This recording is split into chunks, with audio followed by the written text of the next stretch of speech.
so where does it start? It starts with the work, okay? And what's a little odd is that in the Copyright Act, the work is undefined. It's just the thing. It's the thing that you artists have created. But that makes it sound like it's sort of a monodimensional, one unitary thing, okay? And what I'm going to talk about tonight is that even a song that seems like it's one thing, it still has all these multiple parts to it. And not all the parts will, in fact, be treated equally. And who contributes the different parts will be quite important. Okay. So what I've got here now is an E chromatic scale. But it's not on musical staff notation, just because, again, what we're doing tonight is I'm going to take you through how a guitarist, someone like me, would think about music, would approach then writing. So I have here then the dark brown line over on the left. We tried to do this so it imitates the guitar neck here, right? So the nut is here, this is called the nut, and then the frets. Okay. Now, if I was doing just a simple chromatic thing, okay, so those are all my notes right there. And it's a little funky because it doesn't sound like a particularly great scale, but you can do a lot of stuff in chromatic.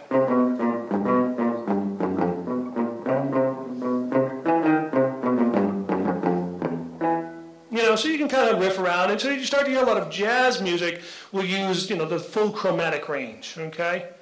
Now, what do I mean, though, about more of a continuous tone shift? Right now, what I was doing, although I probably bent a note here and there, but right now, if I play just the discrete notes, the guitar is somewhat like a piano or another instrument where you don't get any, microtones in between. All you get is half steps, okay?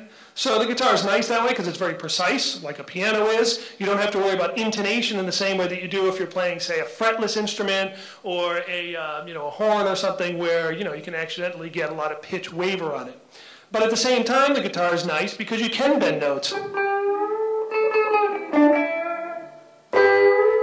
You get cool double stop, things like that. And now what's happening is I'm actually getting a full tone shift. Now, a lot of times if you bend, you'll be, okay, so there's the same note, right? Now here's a half tone up. So I'll bend, most times when guitar players will bend the note, they'll bend up the half step, okay? But not all the time. And why I'm saying this is because sometimes people say, well, okay, so we know that things like guitar, you do bend the notes on it, but you end up not really getting those true microtones. You end up actually stretching up to the next half step at the least. And yeah, there's kind of a gloss where you're kind of going up through this sort of infinite range, but you're really just going a discrete half step or sometimes even bending further than that, okay? But nonetheless, there you have it. You have this whole kind of infinite range, but at the same time, you have an approach which is largely discrete to, at most, the 12 tones of the chromatic scale. But a lot of people, when you're writing songs, you're in fact actually not using the full 12 notes. So I'm telling you one story, and then I'm kind of pulling the rug out from under it. So I'm telling you there's a way to actually get continuous tone shift and have, in theory, lots and lots of notes. Okay? But in fact, then, most often called key-centered songs, you reduce it down to the 8 tones of the major scale. Okay? So you then have just basically the major scale. And then a lot of rock songs will diminish that even further to just a pentatonic scale. So you got the major scale, okay? And I'm playing it in open E. Those of you who are guitar players know that it's often nice to be in E because you have that nice low E string, or maybe you want to be in A because you have the A that you can have open, okay? But basically then, working up the fretboard, you have your first tone open, second, third, then you jump up to the next string, fourth, fifth, sixth, seventh, and eighth, okay? In the guitar, and again for people who play it, it's obvious, but it really is sort of a two-dimensional instrument, meaning that piano and things, you're kind of playing in a very linear fashion. Guitar, you can play sort of linear up and down the string, but then you can jump across strings too. And that actually makes quite a big difference. And where this is all going to be leading to is that because of the nature of how the fretboard is set up, there's going to be a whole bunch of riff patterns that are just so natural to play on the guitar, would not be that intuitive to play on something like the piano in many cases, particularly in something like the key of E. But you end up with what I'm calling sort of loosely sort of a path dependency, in that players, guitar players, will then fall into sort of ruts. But we're going to see in just a moment or so that they can actually break out of those ruts too, and some of the most original riffs from particularly the classic rock era come right out of some very standard patterns and somehow break out of that and become something that you know and recognize. So in the pentatonic scale, you break it down even further. Pentatonic because you just have 5 tones. Okay? And that seems like a very limited palette, but in fact, there's a ton of songs that are...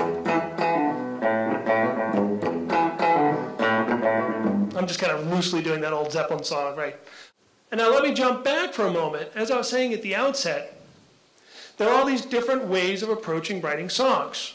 And the way we're going to talk about tonight is what I'm calling the riff-driven version of doing it, but there's a lot of other approaches, right? A classic one, and people who don't write songs may assume that the melody always comes first.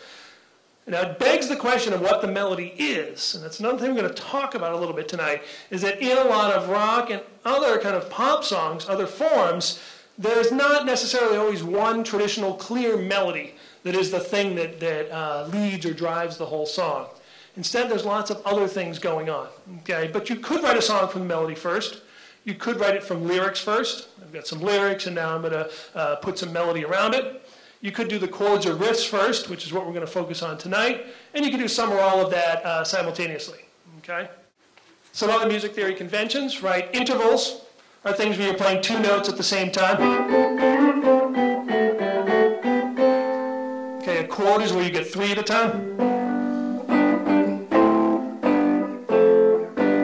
Okay? And then arpeggios are where you take the chord form and you just play it in sequence.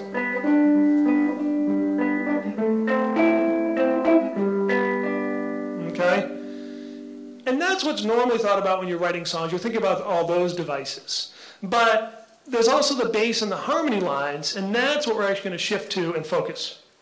Now, the heart of a lot of, first starting really in the 20th century and then continuing on, a lot of pop music is just the 12-bar blues pattern, right?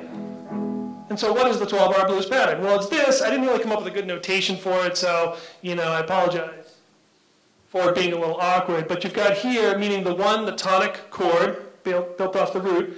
You play that 4 times, 2 times on the 4th chord, back down to the root, the 5th, or dominant, the subdominant, root, and then back up to the 5th. But all you've got is this: 1, 2, 3, 4, 2, 2, 3, 4, 3, 2, 3, 4, 4, 2, 3, 4, 5, 2, 3, 4, 6, 2, 3, 4, 7, 2, 3, 4, 8, 2, 3, 4, 9, 2, 3, 4, 10, 2, 3, 4, 11, 2, 3, 4, 12, 2, 3, 4, and then you're back at the 1, okay? And that was pretty boring. It didn't even sound like the blues at all, right? It was just strumming, okay? Why I did that, though, was because I want to get to the sense of abstracting out or separating out the chord changes themselves, meaning what chord is being played when, and the rhythmic patterns with which you will play the chords. Okay? Because the thing we're going to be trying to ferret out tonight is these sort of micro pauses or different ways of phrasing something make quite a big difference in the perception of the music. We also then have some odd scales, major, minor, composite scale, and blue notes, and things where we're sort of adding on from the major scale and changing it then to make it a lot more interesting sounding. So in the major, minor, composite scale, you're adding in then, here where you're regular in the low part, you had 1st, 2nd, 3rd, but now you're going to add in the minor 3rd. Which is an odd thing, because in a lot of more traditional music before the sort of blues influence came in, you wouldn't shift or in the same song have the minor 3rd and the major 3rd in the same thing, unless you clearly were changing and making a dramatic shift. But you have that in this. Okay? And then you also have the flatted 3rd. Okay? And then you have a flatted 7th instead of the major 7th. Okay, so it's a very different, odd kind of scale, but those of you who have done any kind of blues rock soloing and stuff will know that you're doing that. And what you're playing on for the listener is that continually twinging back and forth between the very major kind of sound and the minor or the bluesy sound of the blues notes. And then because, again, things always get oversimplified, any of you who play guitar know the standard classic blues box pattern, they call it, right? It's just this device for guitar players, because again, we're looking at the guitar very visually and not trying to think about it in terms necessarily of the musical staff or those things. We have to play in a way that makes sense for the guitar. So having these kind of devices like this,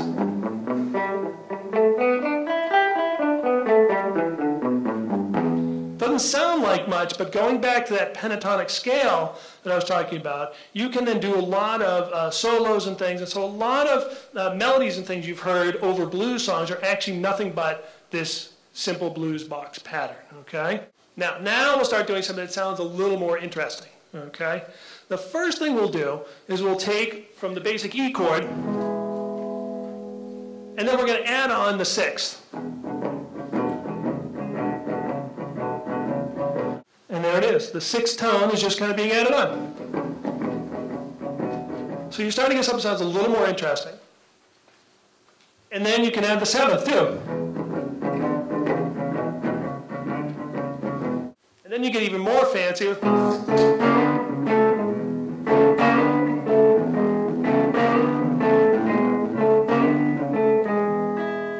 Now what you're doing there is you're still working up from the fifth, sixth, seventh, but you're adding up these higher notes too onto it. There's a ton of then standard chord changes, okay, that have been used over time. There's a standard 1-4-5, which, you know, that's just anything where it's like, okay, and then there's changes like,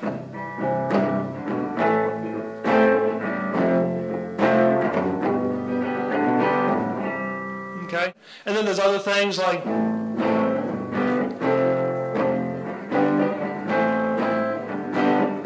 in this I've written down what all these changes are, okay, and then there's the classic riff that launched 1,000 songs, the Bo Diddley beat.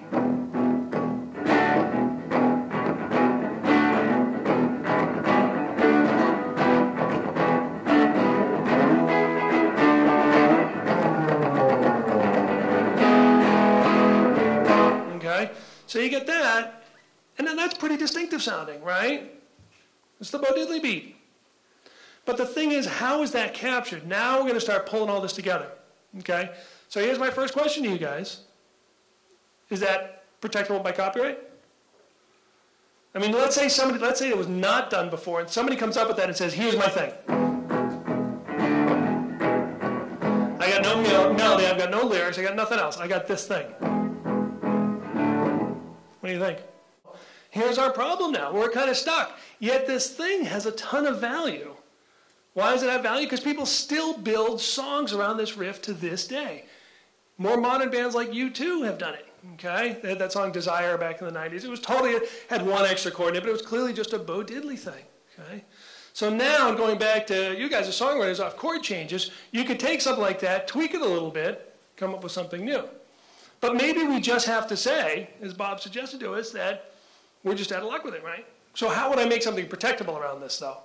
Okay, now the next riff is this one. There's no good name for it. I'm just calling it, you know, the first, flatted third, and then the fourth. Okay, and that is, this is the,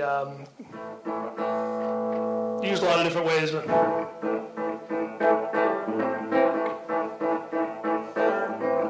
And you can see the case name, so you know where this is going. Okay, now that's, ZZ Top opens the song with that thing. It's a funny thing that they do that, because it's almost like they're paying homage to the blues roots, because all these bands, you know, from the 70s, you know, ZZ Top and Led Zeppelin, they all were just kind of distilling, as I'm going to call in a moment, the blues. Okay, they do that, and then they open it up.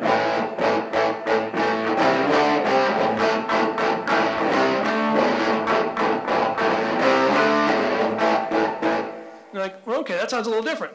But here's a question to you. Are those two different riffs, or was that just the same thing? Well, it ended up litigated right here in Washington State. Who remembers this case? Okay, and let's actually now, I have the songs for you. The argument was, that's just a generic riff, and there should be no protection for ZZ Top. Let me play Lagrange first, okay? So you know what the ZZ Top is that they were comparing it to.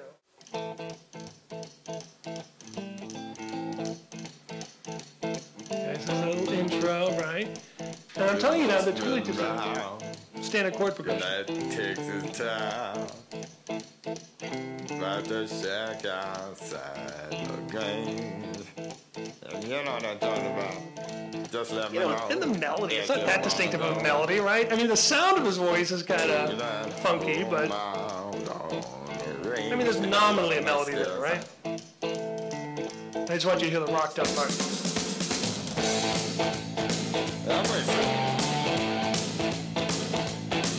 Okay, so what happens? Chrysler decides to use this in a truck commercial, okay? And in particular, they want to use that rocked up part of it, right? And they do it, and then ZZ Top sues them, right? Because they didn't have rights to do it. And so Chrysler tries to defend and say, oh, okay. You know, it's interesting because they actually used the actual recording of the ZZ Top song, but it was as the sound recording rights were just coming in, so that normal avenue that a band today would have used to say, you can't just play my actual sound recording, was not quite as available to them. So it came down to copyright composition. But Chrysler then said, okay, no, that song is, we have a musicologist who will get up and do a presentation, kind of like I'm doing, but probably not with the guitar, and we'll show you how this is just the same riff as, first, an old John Lee Hooker song.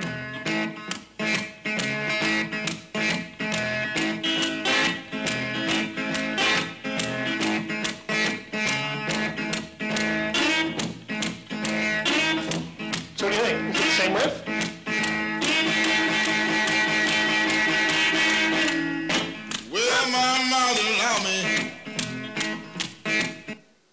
So they said that's on the patent side, you call it the prior art. That's the prior art. That was like in the 40s or the 50s. So there's no way that this thing is protectable now, okay, because this had to have been. But again, we have to get down to why it would destroy the originality of the new ZZ Top recording, right? So we always have to be careful of is that originality thing. It's a low threshold of originality.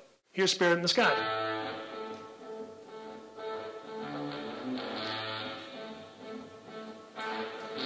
Same riff.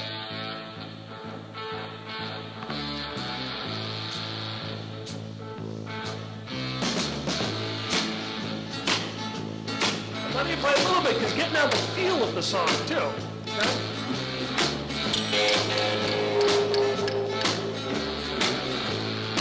Okay. If you were the jury, let's say, listening to those three things together, would you say they're just the same riff? Is that even the right question to be asking, though? No, what Chrysler was trying to say is that somehow the existence of these two other songs destroyed the ability of ZZ Top to claim copyright in what? Not necessarily their entire song, but what was excerpted in the Chrysler, it was like Dodge Ram or something in that commercial, was the big power chords, okay? And so it all came down to that. And so Chrysler was thinking, if we just take out that part, we don't have anything to worry about lyrics or melody, which are at least nominally original. But now that's the question then. Do you think then, and we'll take a show of hands on this, do you think ZZ Top deserves to then have copyright protection reach down to that riff just by itself in their song? Okay, so one of the ideas then comes up, and this is where Bob's notion of with the short phrases is it's also getting into what are building blocks. These are two separate ideas, but they can overlap quite a bit. We're nervous that if we capture small things, that then we're going to be capturing building blocks that everyone needs. So here's the problem. If we do give somebody the rights for this,